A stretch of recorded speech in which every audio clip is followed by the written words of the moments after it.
Amém? Os irmãos podem sentar-se.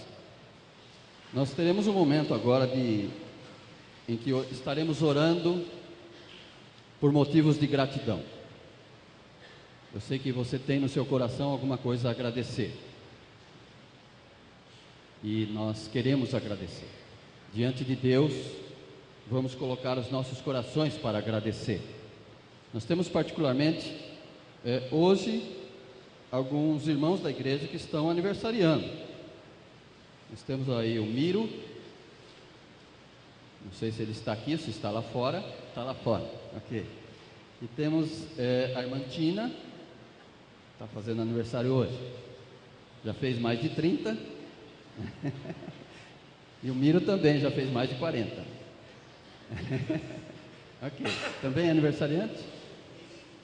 A Denise? Está aqui a Denise, não estava vendo você, Denise, obrigado. Também a Denise já fez mais de 20, né, Denise? Ok, tá bom.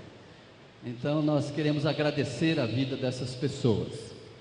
Eu queria convidar então, Denise, por favor, venha à frente. Tina, venha à frente. Nós queremos agradecer a vida de vocês. A Rosa, se quiser vir à frente para representar o Miro, venha também. Se você fez aniversário nesta semana, venha à frente. Lembre-se que nós cantamos agora: se Deus é por nós, quem será contra nós? É Deus quem nos dá a vitória. Um ano a mais que Deus nos concede é bênção do Senhor para você. Se Deus lhe deu a oportunidade de receber nesta semana mais a bênção de um aniversário, isso, Marcão? Ah, sim, Marcos está aqui representando o pai dele, 84 anos nesta semana, e recebeu o troféu lá de melhor jogador dos veteranos do BTC, né? Do Luso, desculpa, do Luso, ok? Foi homenageado no seu aniversário, recebeu um troféu, recebeu muitas homenagens de carinho de todos lá. Carol? Ok. Ok. O aniversário é do Daniel. Dia 13 do Daniel, dia 12. Ah, tá bom. Então é dos dois. Muito bem, do Daniel e da Carol também. Ok? Olhem para a cara dessas pessoas. Não estão todos felizes? Claro, a bênção do Senhor é que nos enriquece e não acrescenta dores. O coração alegre aformoseia o rosto, é o que diz a palavra de Deus. Por isso essas pessoas são bonitas assim, têm o rosto aformoseado pela graça que Deus dá aos seus corações. Vamos orar agradecendo a Deus por eles também. Você tem um motivo de gratidão no seu coração, apresente-o diante de Deus agora.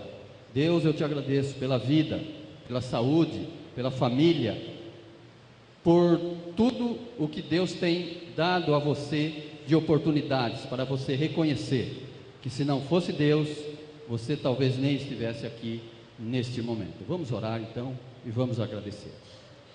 Nosso Pai, o Senhor conhece a vida de cada um de nós. O Senhor tem dado a esses nossos queridos irmãos ou aos seus parentes que aqui estão representando mais uma oportunidade de reconhecer que a vida vem do Senhor, que nós, enquanto estamos aqui na terra, somos como a erva que nasce de manhã e morre de tarde. Reconhecemos que nada somos, que somos pequenos e dependemos totalmente do Senhor. Reconhecemos que só o Senhor pode nos dar vida, saúde, paz, prosperidade, alegria e bênçãos de aniversários e de confraternizações e de momentos de alegria. Nós te agradecemos pelas famílias que aqui estão nesta manhã. Ó Pai, nós precisamos que o Senhor olhe para cada uma das nossas famílias e nos dê o reconhecimento de que o Senhor está dando a cada um de nós mais uma oportunidade, mais um privilégio de reconhecer que o Senhor é o nosso Deus, que tem cuidado de nós, que tem nos abençoado. O Senhor é por nós, por isso não tememos nada, não tememos o inimigo, e diz a tua palavra que o maligno não nos toca, porque o Teu Espírito Santo é quem nos defende e é Jesus quem intercede por nós agora nos céus diante do Senhor. E nós te agradecemos estas bênçãos, em nome de Jesus. Amém, Senhor. Amém. Ok, irmãos, obrigado. Podem sentar-se.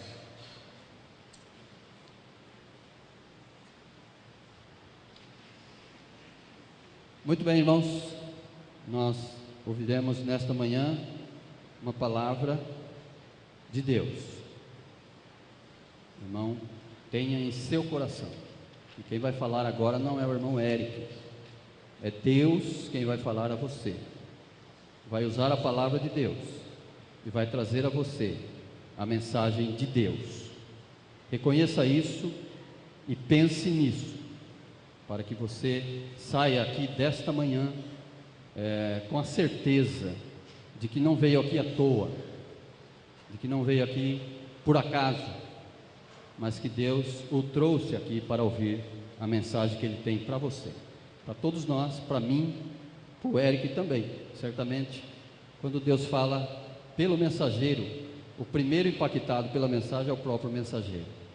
Deus falou o coração do Eric, falou o meu coração, vai falar ao seu coração, e é dessa maneira que nós vamos ouvi-lo agora com toda a reverência e atenção.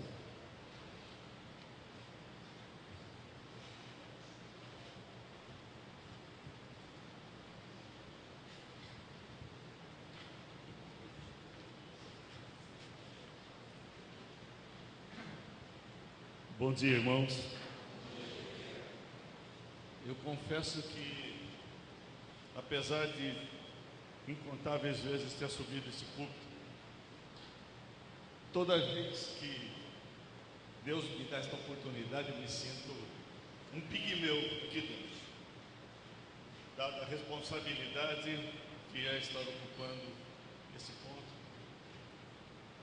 E quando eu olho dali, a sensação que eu tenho, a sensação física, é de que quando eu estou aqui, eu fico nesta posição, quase sem conseguir ver o auditório, dada para mim a importância desse púlpito e de todo o púlpito, enfim, onde se vai transmitir a mensagem de Deus.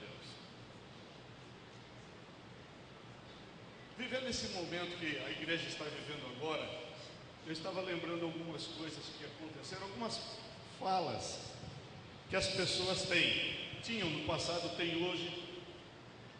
Eu não sei quantos aqui já ouviram ou já falaram: procurar médico para quê? Para descobrir que eu estou doente?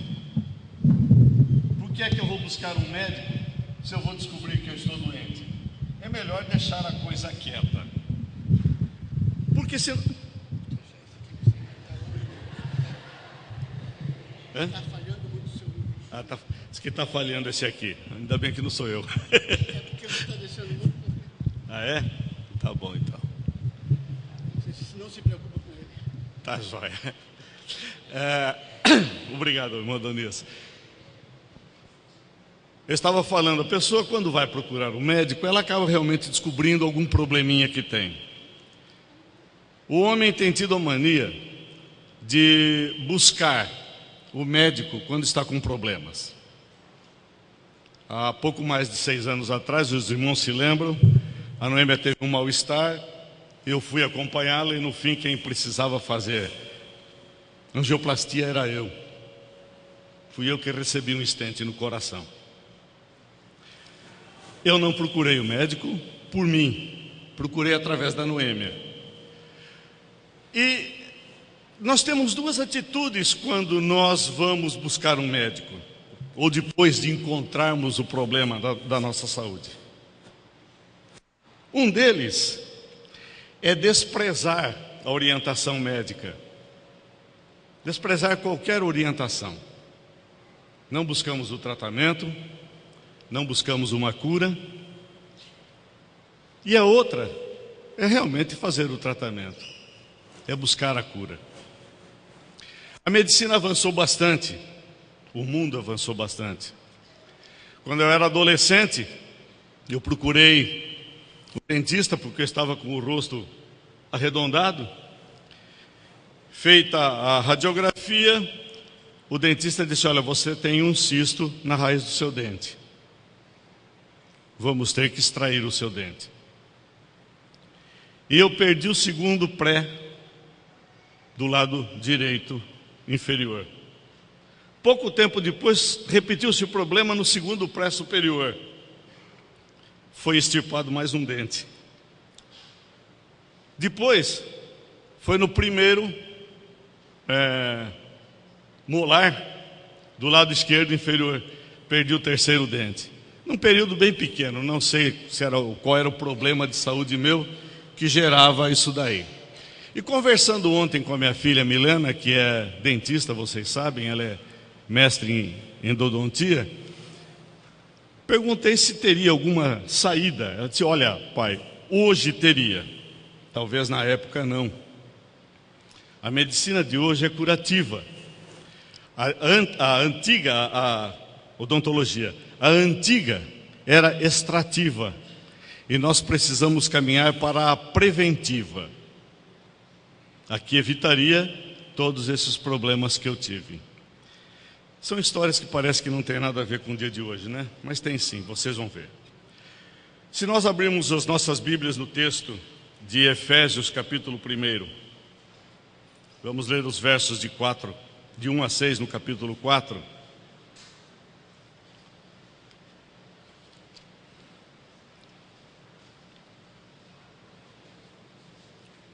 Efésios, capítulo 4, versos de 1 a 6, Novo Testamento.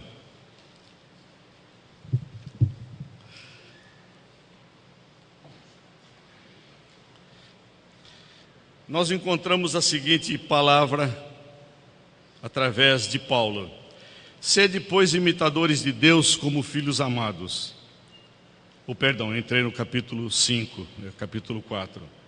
Rogo-vos, pois eu, o preso do Senhor, que andeis como é digno da vocação com que fostes chamados, com toda humildade e mansidão, com longanimidade, suportando-vos uns aos outros em amor, procurando guardar a unidade do Espírito pelo vínculo da paz. Há um só corpo e um só Espírito, como também fostes chamados em uma só esperança da vossa vocação. Um só Senhor, uma só fé, um só batismo, um só Deus e Pai de todos, o qual é sobre todos e por todos e em todos. Esse texto traz algumas coisas que nós precisamos observar para aplicar na nossa vida, especialmente nos dias atuais. A primeira coisa que eu quero ressaltar é o que o texto fala dentro do versículo 2. Aliás, do primeiro fala sobre a unidade. E o que vem a ser a unidade? O que vem a ser a uniformidade? Unidade é uma coisa de uma certa forma indivisível, uma coisa coesa, uma coisa unida, uma coisa junta, harmonia, a mesma fé, forma-se praticamente um bloco. Uniformidade é isso que vocês estão vendo nas paredes, tijolos desenhados todos iguais, assentados de uma forma linear, aos olhos perfeito, porém frio. Quando nós entramos no supermercado, por exemplo, nós sabemos quem são os funcionários, porque todos eles estão fardados, uniformizados. Sabemos que aquelas pessoas trabalham no supermercado. Quando vemos militares, farda, certo, irmão Walter? No pelotão, aquele que está com o coturno desamarrado, puxa a orelha. Porque tem que ser uma coisa igual. Mas eu achei interessante, vendo no dicionário alguma coisa sobre uniformidade, trata também como monotonia. a uniformidade é monotonia. Eu me lembro quando foi entregue ao povo paulista, algum tempinho atrás, a rodovia Castelo Branco. As pessoas reclamavam, porque o tráfego não era ainda tão intenso, reclamavam do sono que dava na estrada, porque você não tinha com quem cruzar, quase não precisava fazer ultrapassagem, porque o número de veículos não era tão grande, e aquilo gerava um sono no motorista, uma coisa terrível. Às vezes a gente via a estrada balançando, mas não era o sono que dava na gente. Monotonia. Mas voltando aos versos 2 e 3, a primeira coisa que Paulo destaca aqui é a humildade. E a humildade nos leva a pensar no nosso relacionamento com o próximo.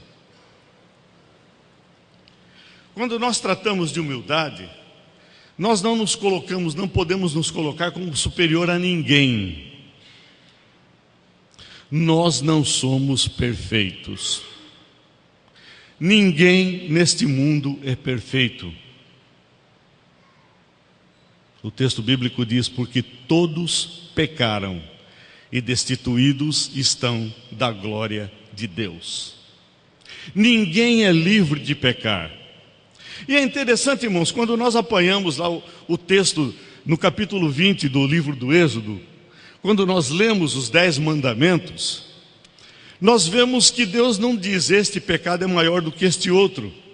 Ele põe mentira, falsidão, adultério, cobiça das coisas alheias, todas no mesmo patamar. Em nenhuma ele fala: este é pior. O crime, o assassinato, nenhum deles está destacado como melhor que o outro. Irmãos, como a mentira permeia os nossos meios, e nós esquecemos de condenar a mentira. Na humildade nós precisamos entender que nós não somos julgadores de ninguém. Nós não somos juízes. E Filipenses, Paulo escrevendo aos Filipenses, logo no livro seguinte, no capítulo 2, verso 3, ele diz assim: nada façais por contenda ou por vanglória, mas por humildade.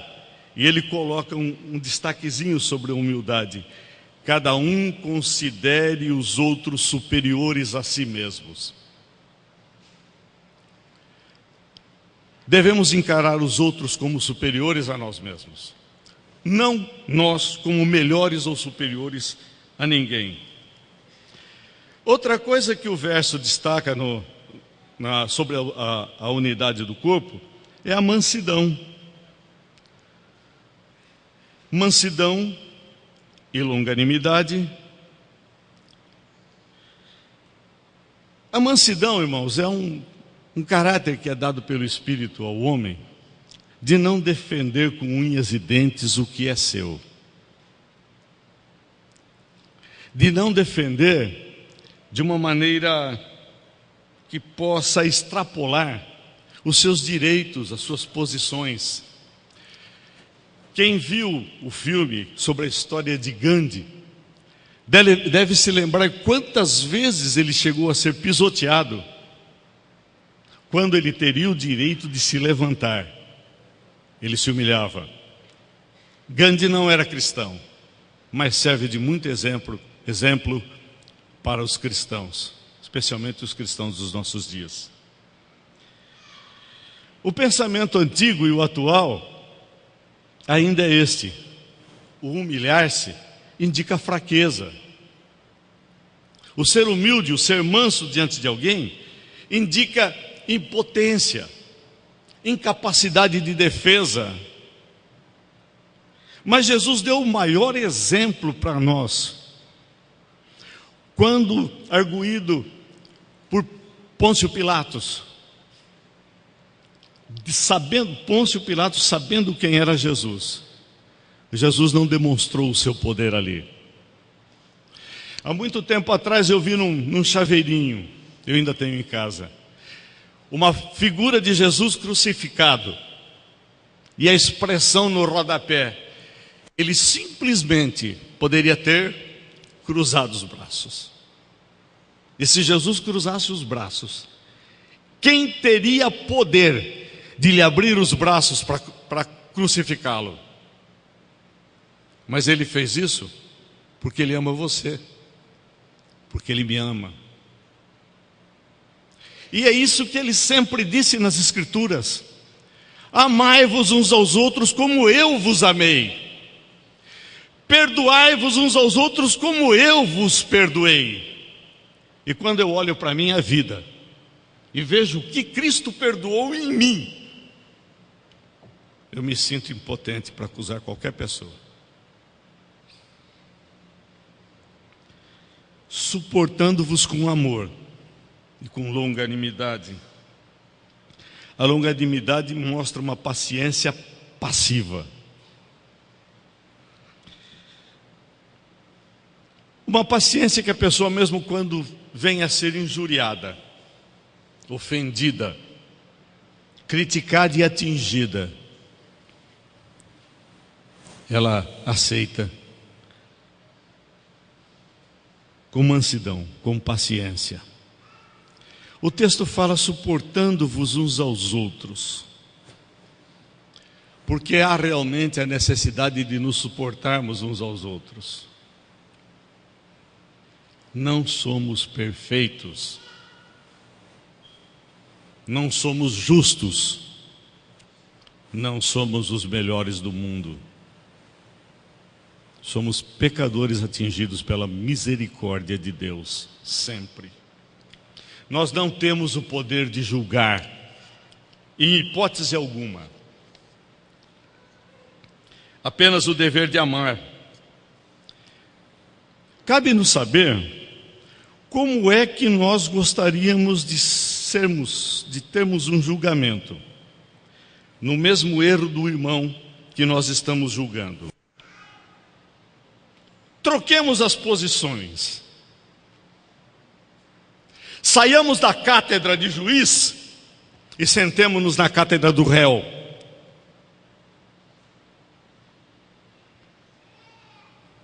Como é que nós gostaríamos que fôssemos julgados?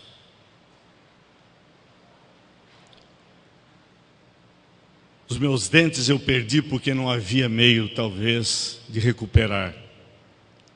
Vamos dizer que era uma era da lei.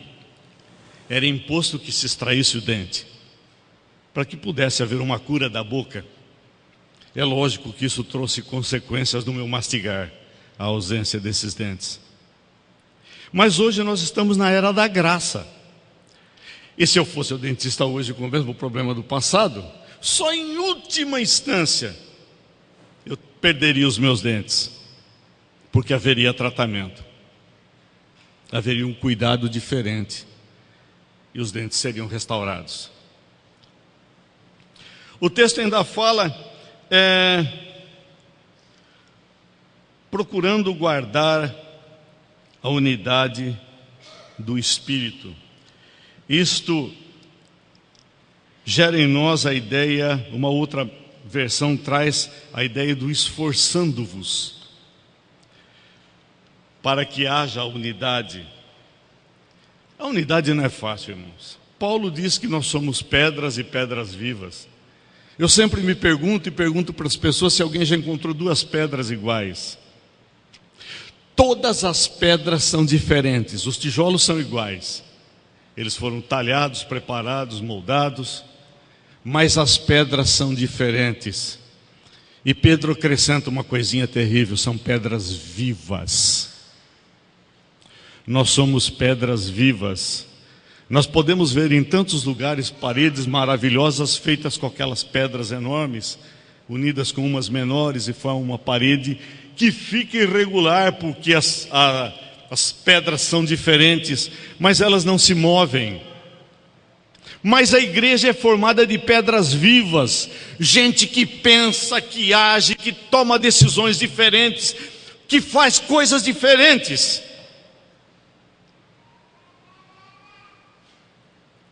Pedras vivas precisam ser tratadas com amor. Pedras vivas precisam ser tratadas com cuidado. para que elas não se desfaçam, para que elas não se desmanchem, para que elas não se percam. A vida cristã, dizia o pastor Correia, não é fácil. A vida cristã não é brincadeira, é coisa séria. Não é para levar com uma cara a cara fechada, semblante, não, está tudo errado. Não, a vida cristã é para ser levada com alegria, mas com seriedade, com responsabilidade. O irmão Antônio Chaves, já falecido, ele dizia, ele converteu-se já depois dos 70 anos de idade, e ele dizia assim: Eric, toda manhã quando eu me levanto, Satanás expõe a feira dele na minha frente, e é tão difícil escolher o melhor, Eric, porque todo dia a oferta é grande demais. A cada manhã, quando nós nos levantamos, Satanás já está trabalhando, preparando os nossos caminhos para tentar nos derrubar.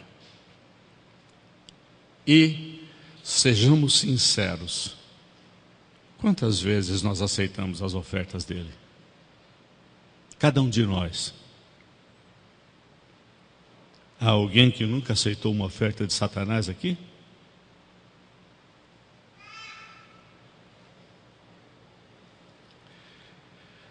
Um só Senhor, diz o texto ainda no verso 5.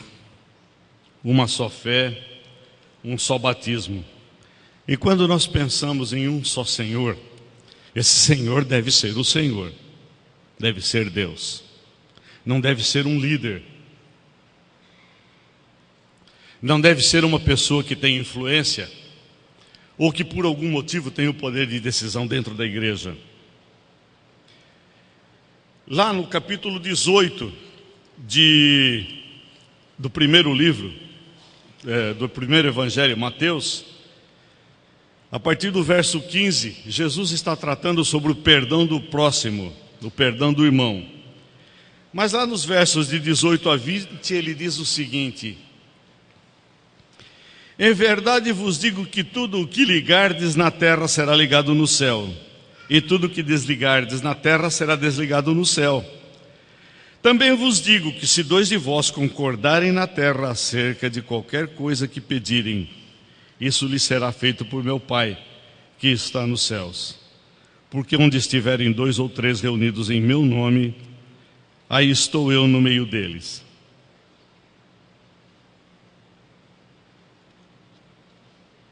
Há um pequeno engano, ou talvez um grande engano, em nossas mentes de crentes. Quando nós pensamos que por estarmos reunidos em algum lugar cantando hinos, e lendo a Bíblia, e orando, Jesus está presente.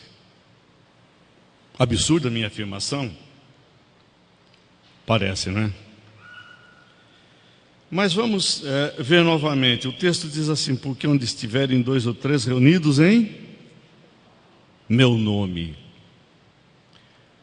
Quando eu estou reunido em nome de Jesus, ele deve ser o que nessa reunião?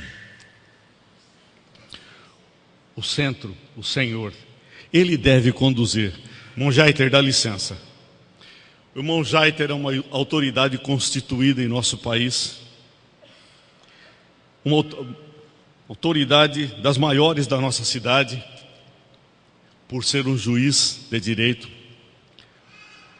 O irmão Sérgio Polastro também, 2 pessoas de uma grande autoridade.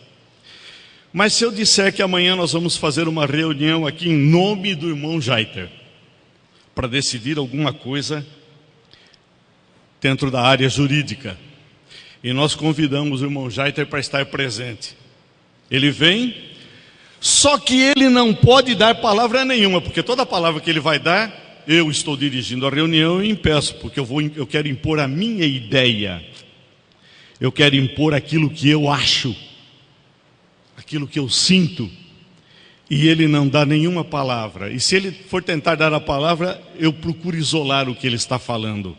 Ele está presente nessa reunião? Ele é o Senhor dessa reunião? Não. Desculpe, irmão Jade. Ele não é o Senhor dessa reunião. Porque a presença dele ali é fictícia.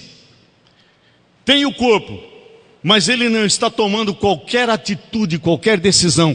E muitas vezes a igreja se reúne, diz que está reunida em nome de Jesus, e toma atitudes que os seus líderes querem, toma atitude que membros querem, que desejam e conduzem, quebrando a unidade do Espírito, afastando a realidade do amor que Deus quer que nós vivamos.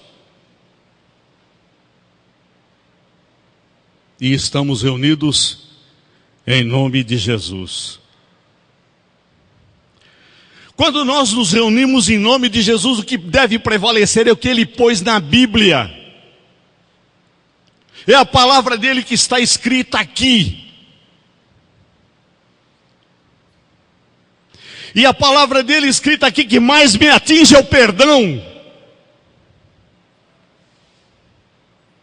Porque se não fosse a compaixão e a misericórdia de Deus, eu estaria morto.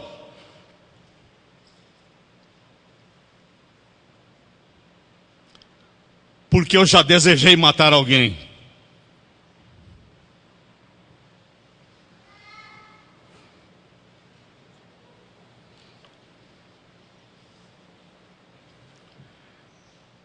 O texto termina dizendo que um só Deus e Pai de todos, o qual é sobre todos e por todos e em todos. Deus deve estar em nós, em nossos corações. Deus deve conduzir o nosso dia a dia. Como haverá paz? Como haverá harmonia? Como haverá perdão? Se Deus não for o Senhor. Irmãos, nós entramos num período de avivamento. O período de avivamento vai levantar muitos problemas que nós estamos escondendo. E se nós tratarmos todos eles a ferro e fogo, não vai sobrar ninguém. Precisamos tratar cada problema com amor. Na oração modelo do Pai Nosso, ele diz: perdoa-nos como nós perdoamos. Eu tremo diante disso. Eu balanço, porque quantas vezes eu deixo de perdoar?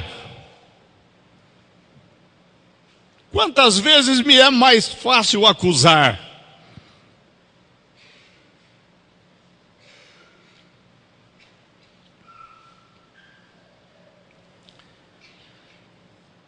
Nesse novo período, irmãos, vamos lembrar sempre que a unidade depende de cada um de nós. De nós deixarmos Deus fluir em nossos corações, de deixarmos Deus agir através das nossas vidas, tornando-nos instrumentos nas mãos dele, vivendo com humildade, com mansidão, suportando-nos uns aos outros, com longanimidade, com paciência, com cuidado, esforçando-nos para vivermos assim, lembrando que há um só Senhor, e lembrando que a cura depende de nós. Se eu fosse procurar meus dentes hoje, não teria mais como curá-los, porque eles foram tirados há mais de 50 anos. Já apodreceram certamente. Sei lá onde estão. Não tem mais como recuperá-los. Eles foram arrancados da minha vida. Cuidado se você for arrancar alguém da vida da igreja. Que Deus nos abençoe.